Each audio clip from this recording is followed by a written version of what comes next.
What's going on, guys? Episode 100. Hopefully, this is episode 100 when it drops. If not, it'll be like 101 or 102. But I'm extremely excited to be here. Myself, Grayson Fisher, usual host, with me in person, Mr. Zach Watts. Yeah. Our guest today, Jeffereson High School state champion football player, played in 2 SEC championships, won a Super Bowl, and is also a phenomenal father, Jefferson High School football coach, Mr. Ramik Wilson. Thank you for having me. Hey, thanks for coming, man. Actually, I lost the Super Bowl to the GOAT, Tom Brady. My apologies. Sorry. My apologies. He's a good person to lose to, though. Yeah. I got to give 2 quick shout-outs before we dive in on this. First, I have to shout out my mom. She has been bugging me about it all week, so I know she's going to watch this. I got to give her a shout-out. Shout out Mama Dukes. Also, shout-out to the GOAT, Jason Lane. That's like – my mom made this happen, but this happened because of Coach Lane. So for people that don't know, Coach Jason Lane, one of the best trainers ever, was the trainer and strength conditioning coach at Jefferson High School while you were playing football there. And on Saturday mornings, I would go. I'm like 8 years old. Like I'm a jit. And I would go do my morning workout, and then right after my session, you and Tyreek McCord would do your sessions. And I remember I would bother you guys and ask you every single question in the book because I just remember being like, dude, these guys are so awesome. Like, they're so good. And you guys were so humble and so nice. And, like, obviously part of it was probably because, you know, Coach Jason got off your ass on the workout, so you enjoyed the talk. But it was just super cool and super awesome, you know. And now we come full circle and we're here, man. I never would have thought this would have happened. Yeah, that's pretty dope. I don't remember too much of that. Yeah. Long time Seems ago. like a long time ago. Yeah. But 2 great people. Your mom, really big help, especially getting me back into Jefferson. Her work behind the scenes helped me get back in there. It was really dope. And Jason Lane is, you know, he's like a second father to me, big brother. I mean, he does everything for me. Been my trainer since high school and all throughout college and NFL. How were you able to stay in contact with him, like, through your whole process? Like, once you left Jefferson, were you just like, hey, I want to keep working with you? Did he kind of reach back out to you? I've never been asked that before. Thank you for asking. So, great question. I remember I had like 2 weeks off after our season, my freshman year, and I was like, man, I need to work out or something, try to get better. And I was like, where do I go? I was like, do I go in my backyard and just freestyle it? And then I was like, let me call Coach Lane. He always been invested in working out. So I was like, hey, can I work out with you? And he was like, sure. He was like, just come on up at 11 o'clock. I was like, okay, come up to Jefferson. And then we finished a great workout. And I was like, can I come back tomorrow? He's like, yeah, if you want. I mean, and then like just every day. And then he started like, he saw how committed I was trying to get better. Then he was like, okay, this guy's serious. So he started planning out schedules and time periods, and you know, when we started spending every single day with each other, and we had a lot more in common than I thought. And so that's when the relationship just took off. And then, you know, I was like, hey, you want to come to a game? And he was like, hell yeah. It was my first start against Clemson in 2013. Yeah. So those back-to-back. I got to ask you this. I know it hurts you a little bit, but we're going to go to the year before that, SC championship versus Alabama. What was up with that check down pass from Aaron Murray, man? I like the idea of the no huddle. I love the idea of rushing over there, getting Alabama's defense off whack because they were not expecting it. But out of every route to throw, you throw the one that keeps the clock running. You know what I mean? Like, yeah. We don't really question Aaron too much because, I mean, his resume and track record, yeah. I mean, he's, you know, one of the best to ever do it, especially coming out of Tampa. And, you know, that's one of those plays you wish you could get back, or you can just throw in the dirt or at his feet. I mean, dude, you guys, realistically, you should that plays out well. You win that game, you guys win the national title that year. Because that was when they, beat Notre Dame by like 45 in the championship. You guys would have killed Notre Dame. I mean, and they best player didn't even show up men's side team, even though he probably had a lot of stuff on his mind. Yeah. I mean, you've been shown it all. So we're bringing up some of your college experience, but you didn't get to start right away, even given your track record and resume. You sat behind Jarvis Jones. Jones and Alec Ogletree. Mm-hmm. So I went to college as a pass rusher, and I get there. That's right before Justin Houston left. So that was their pitch. Hey, Justin Houston's leaving. We need somebody if the spot's wide open. I'm like, hell yeah, I'm in. Shit, it's an opportunity to play early. So I get there, and I'm going to I'll never forget this day. I'm walking to the outside linebackers room because we're having our meetings. And I'm sitting there looking at all the rest of my competition, and I'm like, okay, I think I got this. And then something just told me, look at the door. And a big guy kind of looks just like me, but about 15 pounds there, walks through the door, dreads and everything, same complexion. And everybody's dabbing him up. I'm like, who is this? Y'all give him a secret. So he redshirted that year. So he didn't play because he transferred from USC. So he wasn't on the roster. So it really wasn't like a trick, to not tell me about him. But I would have loved to know you had a secret weapon like that hanging around. So great dude, love him, learned so much. And then I realized he was a redshirt sophomore, and I was like, okay, he may eat up all my years. I may be like a one starter especially if he doesn't declare. So I was like, you know what? I think I'm gonna go to inside linebacker. And so I go to inside linebacker, saw the comp, and I was like, yeah, there's opportunity for me to play. And then we move our starting safety, Alec Ogletree, to linebacker. I mean, he was our size, and I was like, okay, I'm never gonna play. So I was like, all right. And he's a true sophomore. So I was like, all right, let's make a business decision. Who's going to declare first, Alec or Jarvis? Just waiting. I was just weighing my options. So the great thing, they had let me play behind both. So first and second down, I was behind Jarvis. And third downs, I was behind Alec Ogletree. So I was the only player doing outside and inside linebacker. Till we got a guy named Leonard Floyd. And they was like, all right, just go back to inside. I mean, once you saw Leonard Floyd pass rush, you're like, he's next up. That's so obviously, like, you had a plethora of scholarships when you were going out of high school. You had that state championship team was also loaded with talent across the board. Correct. What made it, because when you went to Georgia, Mark Richt was the head coach at the time. Correct. What stood out about Georgia over everyone else for you that made you want to go there? So every college that came, first thing they look at your transcript. They saw my GPA was like a 2.3 at the time, and the clearinghouse, you have to make a certain score on the SAT or SAT to to pass the clearinghouse. Georgia was the only school. Every other school was like, just keep taking the test, keep working hard in school. Georgia was the only school. Coach Brian McClendon, he's there now. He's a running backs coach. He was the only coach to actually, like, instead of looking at my transcript, he looked at my schedule of the classes I was taking. And he looked at it, and he was like, what the hell are you doing? And I was like, what? He was like, you're taking TV production, driver's ed, PE. He's getting by. He was like, where are your core classes that's going to help your core GPA? He was like, what are you doing? I was like, I was never told. So he took me to the guidance counselor office. I redid everything. Algebra 1, English 1, Spanish 1, all core classes. Everything I messed up from my freshman year, redid it. And made straight A's in those. GPA shot up to like a 2.8, 2.9. And I was like, man, and then once, I still wasn't signed. Once he changed my schedule and everything, I was like, thank you, but I don't have to sign with you guys.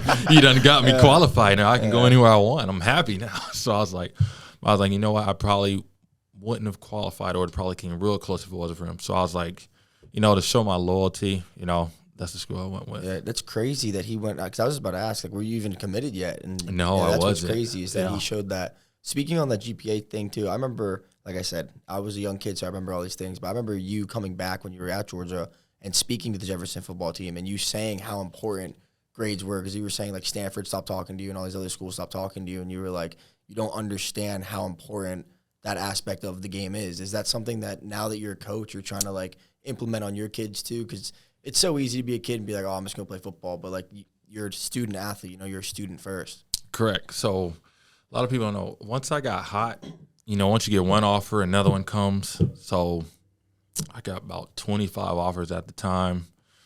I think I'm hot shit. Every time a school comes in, they offer me. I'm happy as shit. I'm like, yes. So LSU comes in. I'm like, oh, here we go. Coach Fenton calls me down. I'm in class. I'm like, here we go. Here comes the offer. They look at my GPA and like, we can't offer you. Your GPA is too low. And that was the first time I ever heard that. And I was like, okay, well, y'all come back. I'll get it up. They was like, we'll see. Next day, Ohio State comes. Get called out of class.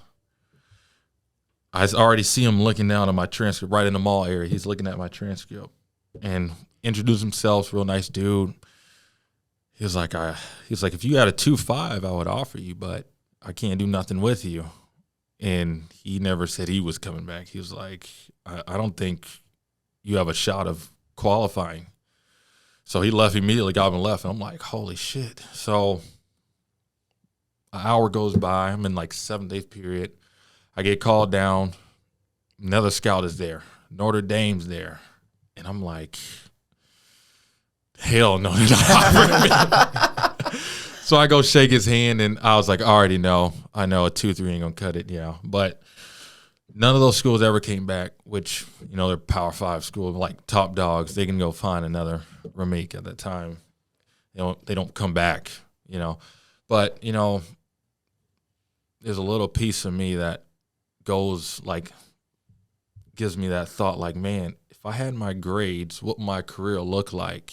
I've had a wonderful, blessed, beautiful career, but, the experience of what I went through, if I would have went to Ohio State or Notre Dame, or like how much career changing that would have been just because, I didn't handle my business early in school. And that's why I try to tell the kids, hey, you can't fix it. It's really hard to fix it on the back end, junior, senior. It's not enough time. So you got to really hone in on your freshman, sophomore year. But when I tell those kids those stories, man, they're like, they really like take heed and like understand like how serious it is. Cause like you can, especially in this day and age of the transfer portal, if you don't have your grades, no go. Mm-hmm. Yeah. You talked about during your recruiting process that a lot of these Power 5 schools could find another Ramik in your case. And now as you've kind of stepped from this player role to a kind of mentorship role, how do you really try to hit home with these players so they don't just like take your stories and throw it to the back of their mind or like in one ear out the other? What is like something you really try to hit home with them so that they don't make the same mistakes you did? Decision making.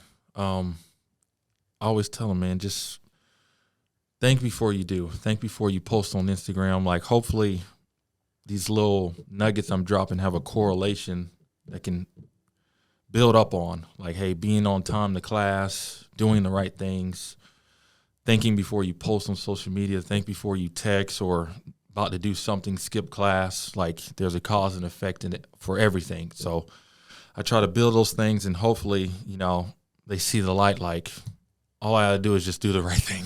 Yeah. It took me to my junior year to figure it out. Yeah. The social media thing is crazy too, because that's something that like when you were around, that didn't really exist. Well, like MySpace maybe, like it was really bad. Yeah. But we had it, but it wasn't like yeah. I think it's a blessing and a curse when it comes to the sport, because I think one, it obviously you're able to get kids NIL deals, you're able to get kids that are able to help for their families. But then you also get these kids where it's like, do you really want to play in college football and like do the grind and the commitment, or do you like posting your scholarship offers? So you kind of get this weird middle ground now where it's like, are kids chasing their dream or they're chasing the fame? And I feel like we're starting to see that now, where you see all these 5-star recruits become busts, and you see all these top level kids because like they're just worship, and then they go to Georgia and there's 5 other kids that are just like them, but those kids really want it, Correct. We're in a big social media 7-on-7 era, like in drill era. Like that's what they think. Post a nice footwork drill, hitting the cones, 7-on-7, make a few catches, and somehow they keep getting offers doing that, which is weird. But man, sometimes you got to grind in silence, and that's what I try to tell them, man, just the little things. Because once I got to Georgia, everybody was my size, and if they wasn't my size, they were way faster than me or way stronger. So everybody has their advantages, their positives. Everybody's playing field's a little bit different, but it ain't no big drop off. So, and it's the little things with the techniques that's going to set you apart, because everybody can do what you can do and probably better. I mean, I've been in linebacker rooms. A lot of dudes were way better than me, quicker, faster, stronger. But, the discipline of my alignment, assignment, being on time, just the small things and that correlation, eating healthy, all that correlation in my life gave me the opportunity to play 6 years. You talked a little bit about just doing the small things and the guys you surrounded yourself with at Georgia, and I'm sure at the higher level, you were able to identify their strengths and weaknesses compared to your own. Do you feel like as you grew as a player, you were more focused on trying to improve on your weaknesses or just trying to really solidify your strengths in order to become like Ramik Wilson? So I was torn between that because there's two sides to that. There's one side, you always want to work on your weaknesses and put time and effort on it and get better, of course. And then there's a side where, hey, me being fast and strong is what got me here. So what got me the attention, what's got me the offers, what's got me opportunity. Honing in on that and building off on that, instead of really focusing. I was torn because, like I've always been a fast, smart guy, and block shedding was one of my weaknesses, but like tweaking it a little bit, like working on my block shedding, but like still developing on my building up, getting me faster and stronger. I was torn between the two of how to really balance it out. But in all, man, I think I made the right decision. But it can really mess a guy up because like a run stopping linebacker knows he's never going to be a coverage linebacker. What got him the attention was being a run stopper. So if he loses the run stopping and you're not getting coverage, yeah. So build up on that run stopping, become even better, and on the back end work on the coverage a little bit. But I was torn between two because I was like, man, do I focus all on this or, it's a fine line, man. Yeah. Do you feel like as you moved around, because you said when you were at Georgia, like you were an inside linebacker and outside, and you had players from different positions come into your room to work with, do you feel like having so many different athletes around you helped you build your game in a more of a versatility aspect, or is it more so like you tried to just like see what you could do better from them, like if that makes sense? Because there's some things they can do I can't do, and some things I can do they can't do. It's either mental or alignment, assignment, or physical. But having those dudes around really increased the competition, made me want to get better. And, when we're all doing drills, clean, who's got the best footwork, clean footwork, working on that stuff, it was just so much competition at Georgia. And that's probably where being around all those athletes and trying to be more versatile, to get on the field, to separate yourself, that's where it really, show light. Now, speaking on this, because it's kind of the same topic, what are your thoughts on this new transfer portal we have and everything? Because now, you're talking about you had to sit for you sat for a 2 year, years. but you kind of played a little bit that second year too, which was nice. But now it's like, oh, I don't start, I'm going to transfer somewhere and go play somewhere else. I like the idea of it personally, where it's like, yeah, you know what, you're not fully committed to where if I go here, I'm stuck there for 3 years and then I can go. But I also feel like you lose that grit and hard work and overcoming adversity of trying to get your roster spot, taken, or of trying to take someone else's. What is your whole thought process on this transfer portal, like how it is right now? I think it's a great debate, really great debate. At first I was like, man, these kids are soft. Man, what are they doing? I'm like, man, you stay, you develop, and then when it's your time, face adversity, then you make it happen. And then there's a part to me of like, what would I have done if I had the opportunity to transfer portal? Would I have sat there for 2 years and say I would have sat there at Georgia and behind Jarvis, or I would have went to like Purdue or FIU or USF and played immediately? I can't say that with a confident, I would have stayed. I would have said no. As I look back, I was like, maybe I would have entertained it a little bit. I'll see what's out there. It's always good to feel wanted. And then, coaches can leave like that without hesitation. And there's another factor. Coaches lie. They'll tell a kid to your face, hey, if you come, you'll start. And if that kid doesn't start, He's stuck there. He's stuck there. He didn't keep his word. He lied to him. And is it wrong for a kid, to a coach lying to him and his parents, telling him, hey, you're going to start, and they don't fall through with that, and he leaves, I mean, I think it's a great debate, but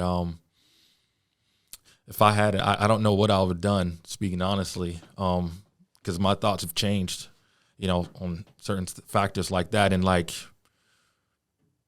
me sitting behind Jarvis or Tree, if they don't declare, that's the only reason I got to start, because they both declared and left. Tree left after his junior year. That made me a 2-year start.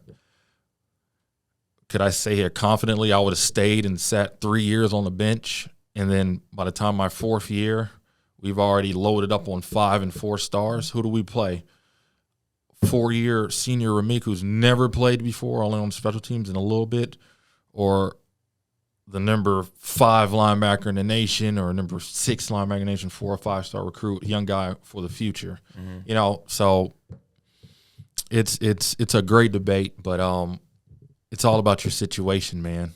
Whatever it comes down to. I agree, and I like the aspect you brought in about the coaching, because so my personal opinion on it, I like it. I do think that there should be at least like a 1-year pause.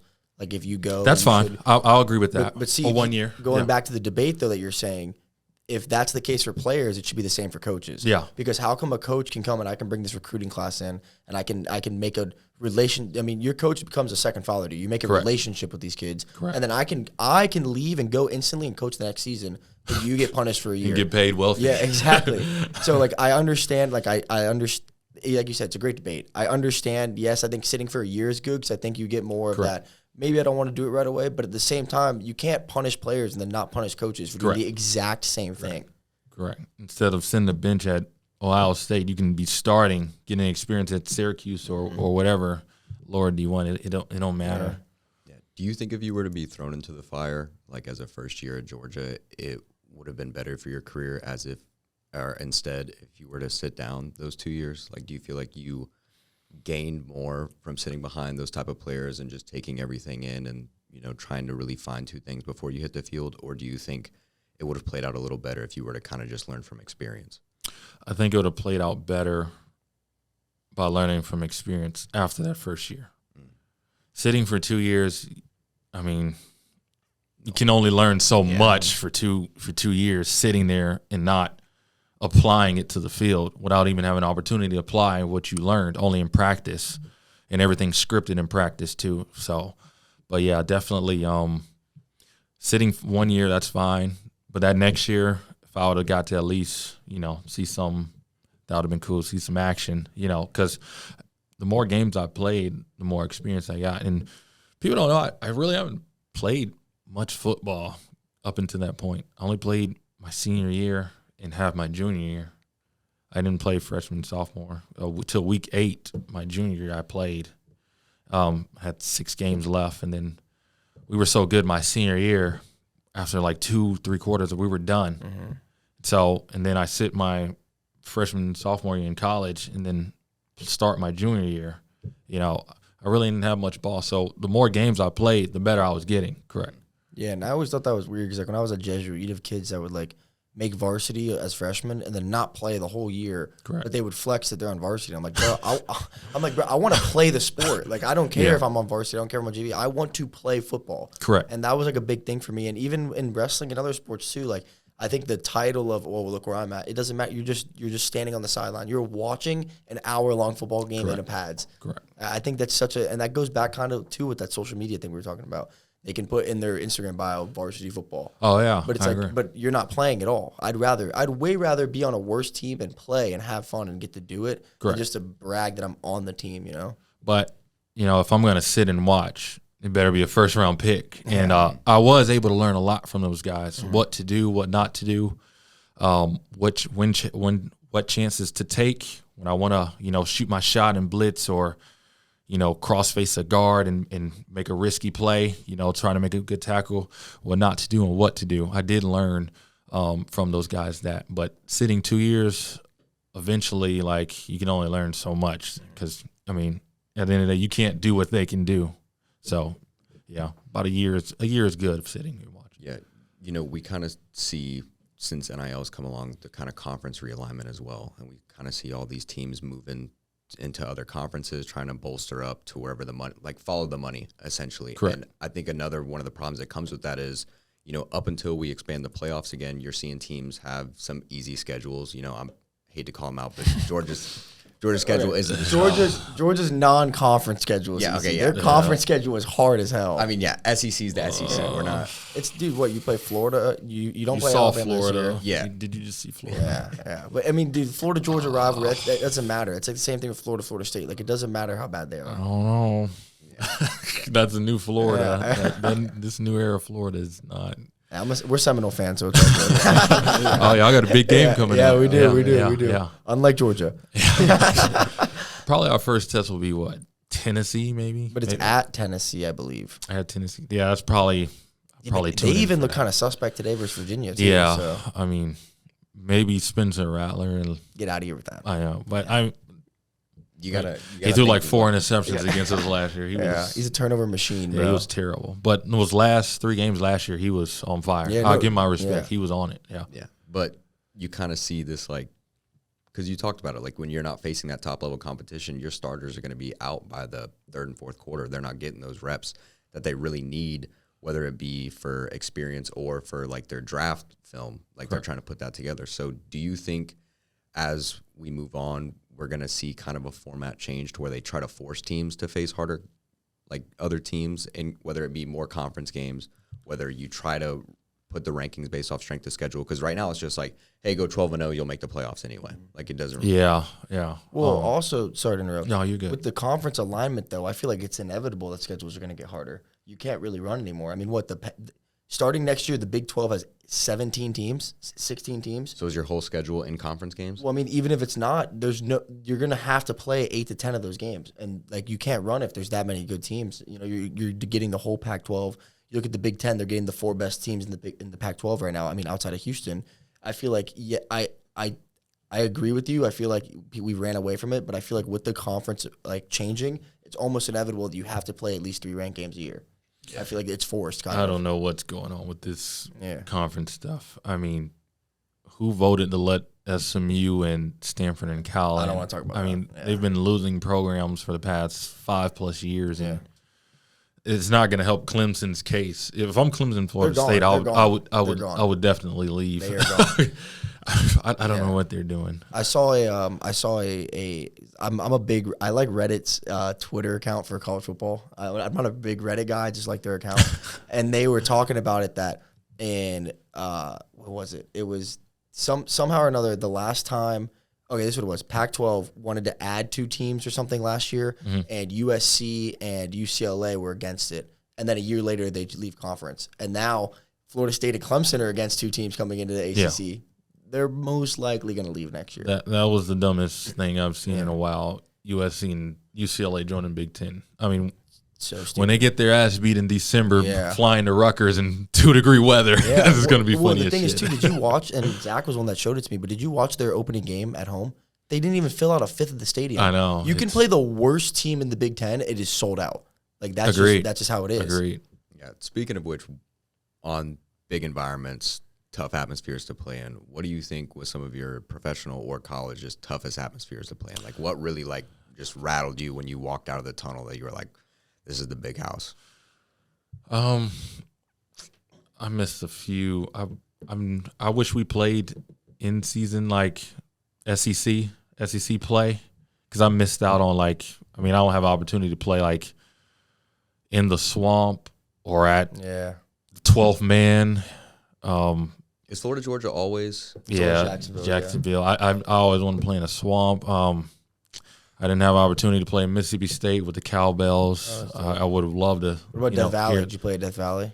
No Death Valley. Damn. No at Alabama. So I'm like, man, I missed out. You played in the SEC. I mean, I played at Vandy and Ole Miss. Anybody cares about that? I mean, I'm like, man, I missed out on a lot of shit. Damn. What about NFL wise though? But NFL wise, Seattle was really nice. Seattle's nice. Death Valley's Clemson, right? Yeah. Well, yeah. No, that's Clemson. All right, so Death Valley is Clemson, but it's LSU. LSU. Yeah. Okay.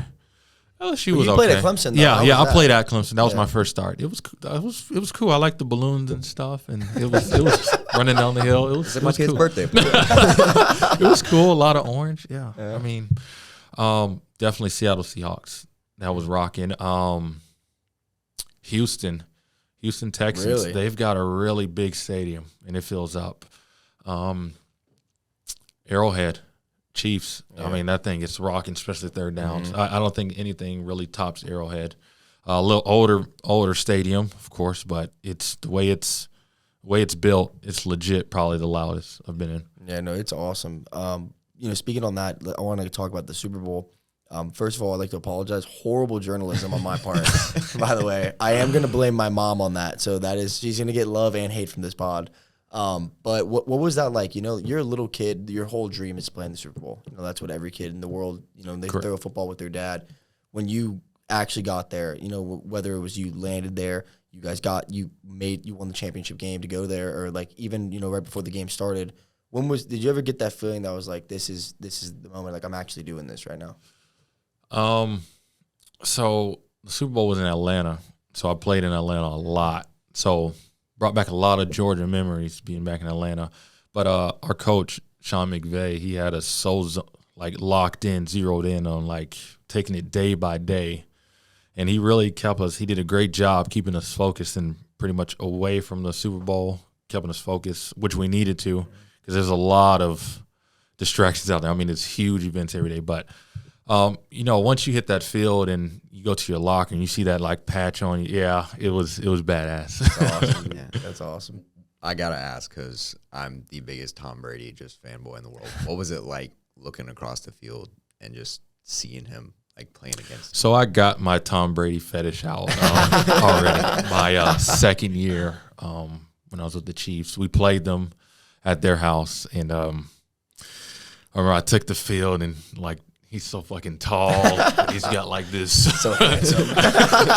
this jawline, and I'm out there. I'm like, holy shit! So I get in my stands. I call the play, and he just calls me out. He's like, 53 is Mike. 53 is Mike. I'm like, I fucking made it. I was like, this is it. I was like, fuck, come on. He knows who I am. It's a fucking game. Let's fucking go. But it was like cool as shit, and he's like 6'5", and he's just like such a professional. Yeah, I mean, he's fucking Tom Brady. It was badass. That's awesome, dude. So seeing Super Bowl, I was like, I'm cool. Yeah. I have a question on your. First of all, after this, remind me, I have a story to tell you about Sean McVay. I can't say it on camera, but it's a great story. You're gonna appreciate it. Two things I want to point out. One, you achieved success at every single level you played. You won a state title. You played an SEC championship. Regardless if you started or not, you were still a part of that program, Correct. and you played in the Super Bowl.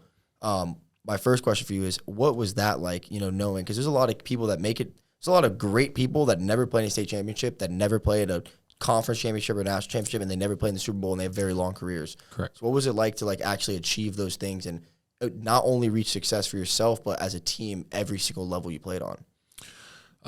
So I was fortunate to be with and blessed to be on great teams and great coaching staffs. I mean, you don't get no better than Andy Reid and Sean McVay. I mean, And Mark Richt. And Mark Richt, yeah.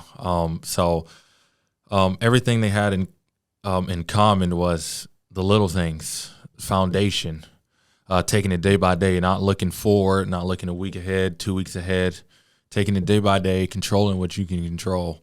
And, then it just became a norm to me winning, going to the playoffs every year, the expectations of, competing at your best every single time you touch the field. And, that was their philosophies, every single one. Just, within the scheme, just let your personality show and do your best. And the scoreboard will take care of itself. And, that's how it went. And it just became a norm winning. I mean, we knew we were going to get to playoffs. Now taking it to the next step and getting into the Super Bowl. So You answered my other question. I was going to ask, you played for great coaches. What was something that they all had in common, because they all achieved amazing success? Also, give a shout out to Coach Fenton, man. He was awesome. Oh, yeah, he was a great. Rest in peace to a legend, man. He got me on because I was a fanboy for the Jefferson team when I was a kid. I was the biggest Quentin Williams fanboy you could ever meet in your entire life. And he got me for your whole playoff run. I was on the sideline with my dad for every single game. Oh, that's awesome. Something that's this small, but to me at the time, that was the biggest deal in the world, and that's something I'll never forget for the rest of my life. So rest in peace to an amazing coach and Coach Fenton. Yes, most definitely. Rest in peace. Yeah.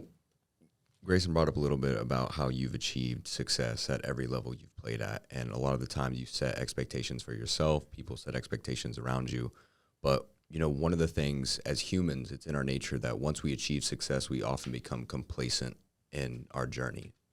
What kind of motivated you or drove you to keep pushing forward throughout your career? Because at any point, realistically, you could have just stopped and been like, well, I did my best, like, enough's enough, like, I don't really need more than this. Like, what really just kept you, like, nose to the grindstone kind of mentality? I'll probably say working with Coach Lane and working with high school players.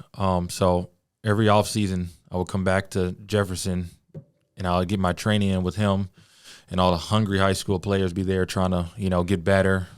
And I'll work out with them. And, I mean, you see what a high school locker room looks like. It's not really the best shape. Yeah. And then when he took the head job at Chamberlain, and their weight room was even worse than Jefferson. Yeah, it was bad. So, like, it was legit, like, dungeon workouts, rusty bars, old school grinding, around a whole bunch of hungry kids that want that, want to soak in that knowledge, wants to get better, wants that grind.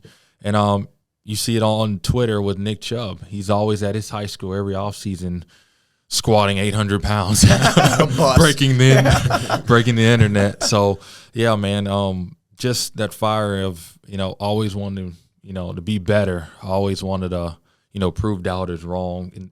And being around young, hungry kids, keeps that competitive fire in you going. No, yeah, I like that you brought that up a lot because my coach so I'm an MMA fighter, but I'm an amateur. So, like, we have our amateur team, we have our pro team. We all do everything together, but, like, it's a little bit different when there's money on the line, your living's on the line. He says he loves the fact that we have so many amateurs because we're all super young, we're super hungry, we want it bad. And sometimes when you're a pro, you kind of get lost in the rhythm of it. You're doing it day in, day out. You lose the hunger to an extent where it's more of just like your job. And he always preaches how important our success is to those guys because our hunger and us taking, short notice fights or us, being excited to come and spar when they're like beat up and drained, it's like that keeps their fire going too. Correct. And one person that I think did a phenomenal job as a coach is Bobby Bowden. Bobby Bowden, yes, he got the greatest recruits. Like he was a GOAT, but he also always recruited 2 and 3 stars. He would always find guys that were, maybe a little too short or he was a little too heavy or a little too slow because those are the guys that are going to be the dogs. Yeah. Your 4 and 5 stars, there's sometimes they've never faced adversity in their life. They were the best kid on every team they've ever played on. Then they go to college and they don't know what that dog's like versus you have those guys that are competing for jobs against guys that have been nothing but the dog and have had nothing but adversity. So I think sometimes having that adversity and that chip on your shoulder can, sometimes take you further than just being, blessed by God, being the best athlete and being the most talented person. Correct. Especially like I could have been working out in fancy gyms and all that, but I was like, if I'm in all this high-tech gear and clean weights, everything, and I was like, yeah, I'll probably take a rep or 2 off in my set. Yeah, I'll get probably too comfortable. But, especially in the NFL, you see that a lot. A lot of undrafted guys make the team because, their play speed is just so much different. And you can see it, like, even in practice. Like, you can tell they got this chip on their shoulder. And those be, the best ones, undrafted dudes. So it's one of my good friends, Justin March, was an undrafted linebacker, came in with us when I was at the Chiefs in my rookie class. And he was just practicing at a different speed than everybody else. And because of that, and he was just making plays, and like you could tell like this guy's different. And I asked him, I was like, man, why do you practice so hard every day? He was like, man, all these teams called me and told me they were going to draft me in the 7th round, and they never drafted me. So he had it out for every team. And he ended up playing 7-8 years. That's awesome. Yeah. That was actually the next question I was going to ask you. What was that like, the draft process? Because we have guys that we are clocks in the stove athletes that they were drafted and stuff, and we've heard their stories from it and stuff. What was that whole process for you like, and what was it like actually getting the phone call and seeing your name on TV and everything? Interesting process. A lot of teams are going to call you till they're going to draft you. A lot of lies being told, getting your hopes up. And, when you're watching and, you see guys get drafted who you dominated in college, that's where it's really like, okay, what's going on here? Did y'all not see when we played them and what I did against them? And a lot of question. But once that phone rang, man, I definitely had a chip on my shoulder because I know I should have definitely went higher. But once that phone rang, man, I was ready to go to work, and I couldn't have went to a better situation. I mean, in due respect, the fourth round's pretty not bad. Not bad, but I've seen the guys who got picked before me and in the third rounds. I was like, yeah, something's not right. Yeah. So I know every player that at least enters the draft, they get their own scouting report. Like they see what everyone sees. When you read through your like pros and cons, or I don't know if you saw it. Oh, I know what you're talking about now. Yes. Was there anything you sat down and read on that paper that you were like, they don't know what they're talking about? Like, I haven't looked at that in so many years, but there were a few things I disagreed with. There were some good positives in there. I mean, they filled the positives a lot. I was like, you better. But, it was a few things I disagree with. But for the most part, you got to – it made you take like a good look in the mirror because, what you is on tape is what you are.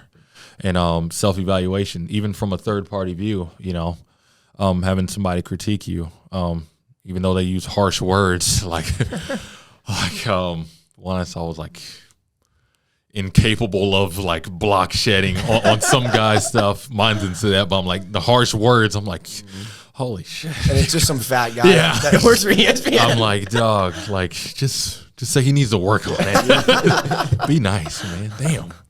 That's awesome. Yeah, because when I was actually the reason I quit playing football was because of the eye test. Yeah. I was very tired of coaches putting kids that don't work nearly as hard as me over me because they were taller or faster, they had more potential, versus in wrestling and MMA, there's no eye test doesn't exist. You win or you lose. Correct. It doesn't matter if you look bigger than me, it doesn't matter if you have more Instagram followers. We compete, I win, you lose. That's how it is. It's the end of the day.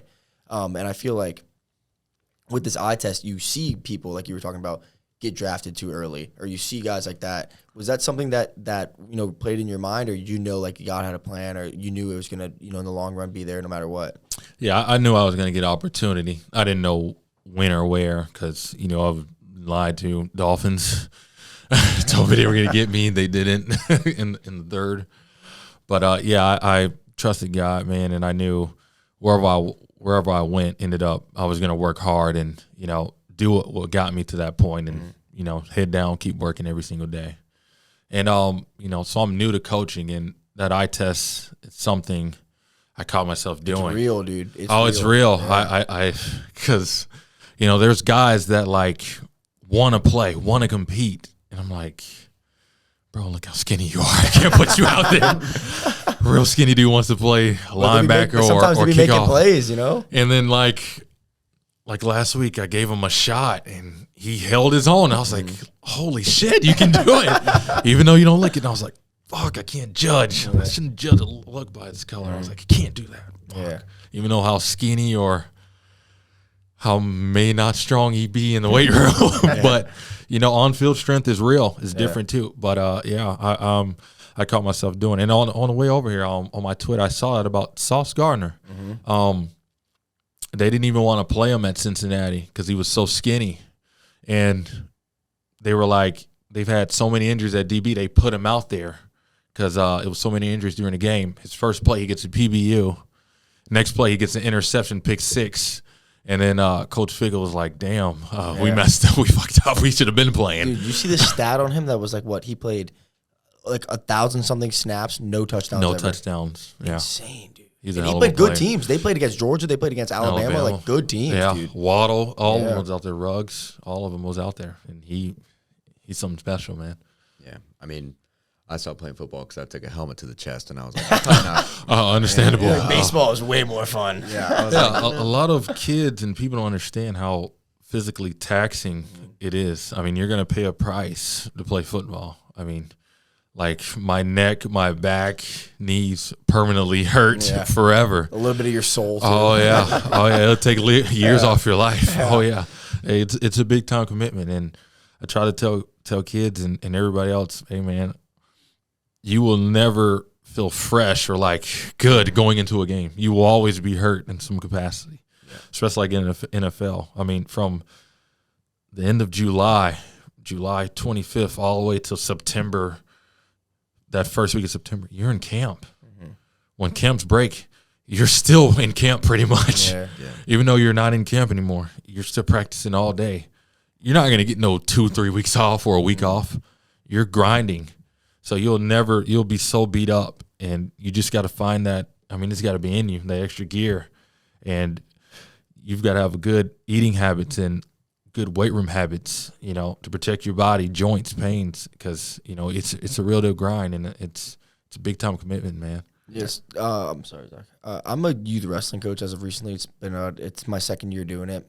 By the way, I love it, dude. The rush I get of watching a kid win and you work with them and develop that is the same as a competitor to me. Correct. You're brand new into the coaching environment. You've played at every level, so you've seen what it's like as the player. Yes. How's that process of being a coach working for you right now? What are some things you're noticing that you do or noticing about the game that maybe you didn't notice as a competitor? Just what you said. Seeing a kid apply your coaching and everything you told them to do, and when they do it and make the plays and they see the results, and that really gives me that light. I love it. It's really passionate, and I'm so happy for them. And I'm like, stop being so damn hard-headed. Just fucking listen to me, and you'll make every play. You'll be in great shape. Yeah. But seeing them work hard and applying the coaching and the teaching and all the hours we put in, and watching it pay off, it's really satisfying, man. A lot of kids are hard-headed. A lot of kids don't listen, and I was like, fuck, was I like this? And then one kid reminds me of me, and I'm like, holy shit, so this was I was just like this probably. Yeah. With one of my coaches that I coach with, Daner, he's one of my best friends of my whole life, but he has a saying that I love, because there'll be times where, like, I'll be like with a kid just telling him do this, and then he'll finally do it, and he'll come up to me and be like, it worked. It's like, I know what I'm talking about. Isn't that crazy? Correct. But he always says they don't know what they don't know. I can't be like, listen, you need to do this because this is what's going to happen. Like, I know I've done it, but they've never done it and failed at it, so they don't know what they don't know yet, And Correct. that was like a really big turning point for me, was trying to get them to grasp and understand without having the like actual experience with the knowledge, if that makes sense. Correct. So that was like one of my biggest things. When we're in practice, I told them what to do, coached it, taught it, drilled it, everything. They still don't do it. I pull them off to the side. Your way's not pretty successful, is it? Doing it your way, even though you feel like that's the right way. Just try it my way. They do it my way, they succeed. Mm-hmm. It's that easy. Yeah. Just listen. Just listen. And then they look at me like, I'm going to start listening more. Yeah, they say experience is the hardest teacher because it gives the test first and then the Correct. lesson afterwards. So, for you lived your entire football career and then you kind of depart from football. Did you know you wanted to go into coaching immediately after? Because I hear with a lot of athletes, once they retire, they kind of like lose a bit of themselves. They're like, I've done this for so long that I don't know what to do anymore, or I don't know like what's the next step. Did you feel like coaching was like a calling or like something that you felt was the right step afterwards, or what kind of led you to that route? So that is a real thing. Once your time's up, it is really hard to adjust, and it's really hard to find that next stage, next chapter in your life, because, once you're in football, you're on schedule. Practice, bang, bang, bang, bang, bang. You got your itinerary every single day for years. And once you don't have that itinerary no more, you're like, okay, your body naturally wakes up at 7. Your body's naturally ready to go work out, get a lift in, then meetings, then on the field, then after field. So your body's on this clock for all these years. And now you're like, okay. They tell you, like, you want to think about what you want to do after football, life after football, but realistically, you're all in on football right now. This is what you want to do. You're putting all your time and effort to improve your craft, doing more film study, more drills, more stretching. You're doing all this stuff. So the time you do get to work on, thinking life after football, nobody really wants to have that mentality, man, it's time for me to, but it's really important. But, I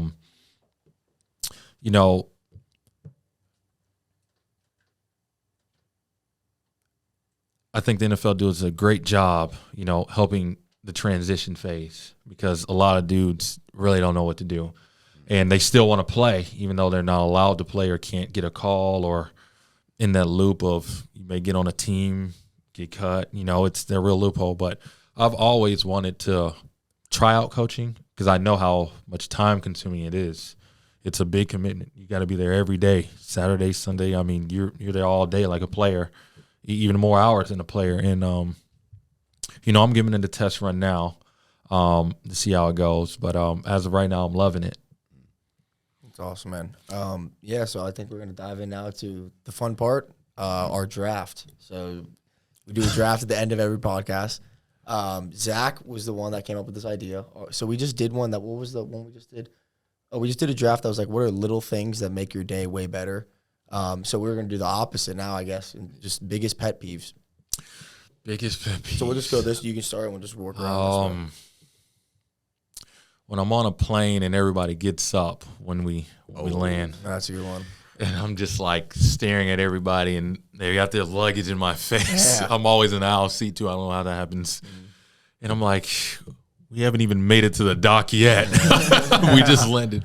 Everybody's grabbing everything. And it'll move faster if everybody just stays seats. And, once it starts clearing up and we finally attach the door, then we can go. Yeah, well, humans are dumb, so that would never happen. My biggest pet peeve is when I ask someone a yes or no question, I get the answer sure. Because sure is like, you're saying yes, but you kind of want to say no. You're like, sure. You know what I mean? It's like, I guess. I want a yes or no. I'm a very big sure guy. I'm not a fan, not a big fan. Yeah. My first pick is going to have to be people that lack common courtesy or mannerisms. Like if I hold the door open for you and you don't say thank you, or if I pass you, or if you sneeze and I say bless you and you don't say nothing at all, and you just like completely ignore it for some reason. Or the opposite. If I sneeze and we're just sitting here and you say nothing, I'm like, what the hell, bro? Yeah, like, but like Quentin Williams, bless me. Yeah. Like, thank you. Yeah. I love him. I love him so much. That was awesome. Another big peeve. Even though I don't endorse speeding, but I mean, if you're doing like 30 and a 40, you're I guess that grinds my gears. Yeah. You probably moved to Florida because you're retired. Yeah, my number 2 is this is actually a huge pet peeve of mine, is when people don't tuck in their chairs. That is that will really grind my gears. Your OCD's kicking in, that's my mother, bro. That's from my mom. That's where I get that from. Especially like in our college house, like it was like weirdly shaped. So if you didn't tuck in your chair, I had to like maneuver my body just to get to my room. When it's like you could have just pushed it in, I could have just walked in a straight line. Mm-hmm. That's a big pet peeve of mine. Yeah. My number 2 is going to be people that chew or talk with their mouth full. I just cannot stand it if you're eating food and you're just like smacking with your mouth open. I'm like, dude, like we got 10 people around us. I don't think anyone needs to be chewing in my ear. It's like, it's just really, really rubbed me the wrong way right now. I'm a big crunch guy. I love crunch. And so, when you're on a bench or taking up a platform and you go sit down and just on your phone for about 5 minutes and everybody's waiting, then you go hit a set, and then you sit back down and get on your phone. Have you heard of supersetting?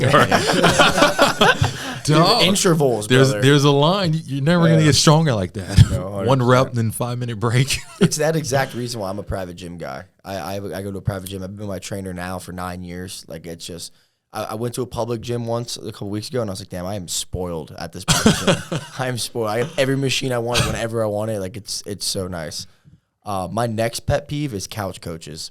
People that are watching the NFL and they're like, that guy did that wrong. I would have done it like this, blah, blah. And it's like a 50-year-old dude that's never played football in his life. The guy who runs a 4.4 in high school, like everybody. Exactly. But as I get older and I am an athlete and like I'll watch fights with people and they start saying stuff, I'm like, you don't understand. Like, yes, that guy wants to do that. It's not that easy. He wants to make a play. Yeah, it's not that easy. So yeah, my number 3, I'm gonna go couch coaches for sure. Yeah. Number 3 for me is anyone that treats hospitality workers with any form of disrespect. I feel like if you've never worked in like the service industry or hospitality and you're giving them a hard time, I'm like, you have no idea what kind of day they're having. And they have to smile at you because like if they like, you're literally taught rule number one: the customer is always right, and I know you're wrong. I know you're wrong, and I gotta bite my cheek and just roll with the punches. Like, I can't stand it. Like, oh yeah, it's my fault as your server that our kitchen got your order 20 minutes backed up. Like, sorry, that's on me. Should have known. One that it was probably during COVID. People wear a mask outside. Mm-hmm. Like, there was a guy waiting to cross the street, and he had a mask on.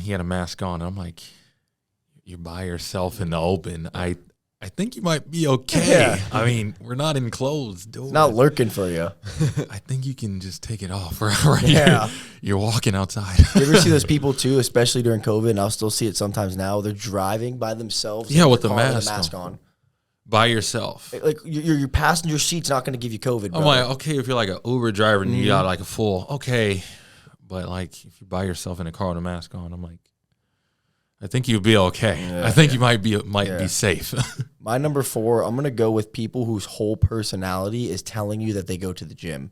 I feel like that's an era that we live in right now where it's like, the way I look at it is like, working out and being healthy is like drinking water to me. You should be doing it regardless. You shouldn't be telling me, and you'll get like, I'm not trying to be that guy, but especially with girls, they'll buy like all these gym workout outfits and all these cups and stuff, and then they'll go walk on the treadmill for 30 minutes and post 55 photos of them working out. Like, or I'm a big workout girl. Yeah, exactly. Like you should. That's like me bragging. Like, yeah, I drank a gallon of water today. Like, you should be doing that. Like, you should be working out. Yeah. Mine, I can't decide which one's worse, but they play into the same thing. It's when you ask someone to try something and they either A, immediately say, I'm not going to like it, or B, they try it and you know they like didn't hate it, but they still say they didn't like it. They got their mind already made up. People that just refuse to try things or anything new just for the sake of being like themselves, like, oh, that bothers me, like beyond belief. Like, dude, just try it. Like, I'm not trying to. I'm not lying. Yeah. All right, last round right here. I'm running out. Biggest pet peeve. There's nothing as a dad that your daughter does that you're like, why do you have to do that? I know there's some things players do that you're like, I wish I could just send you home. Yeah, he might not be able to say all those things. Yeah, there's something. Let me put the pads on real quick.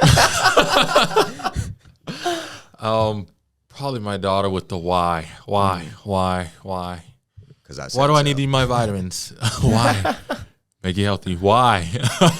The why. It's the why. Probably the joggers in place. Yeah. Watching people jog in place. I'm like, yeah, you can just chill. Get a Peloton, buddy. Yeah. Get a Peloton. I'm not gonna lie, I'm a big fan of the Peloton. Yeah, no hate. I've never tried it, so my dad is like the most Peloton guru man you'll ever meet in your life. But like when I get injured, like I blew out my shoulder in my fight about a year ago. I couldn't do anything, so I would just Peloton every day. And like you can grind on that thing, dude. So the trainer really is really active. You can set how long you want your workout. You can set what kind of workout. You can set the intensity. Like it's legit, dude. It's legit. For my last pick of my pet peeves. Yeah, you're right. This last one's hard. I know Zach probably got like 12 loaded ready to go. See, you're cheating. You had time to brainstorm. I did. My 5th one. I don't know. I'm gonna skip over. Let Zach do his 5th, and then I'm gonna come back. When you ask someone to watch a movie with you, or just like to watch something, and every time you look over, they're on their phone, and they're like, "Oh, I missed that." They're like, "Oh, yeah, I that's." Or they'll talk. What happened? Yeah, what happened?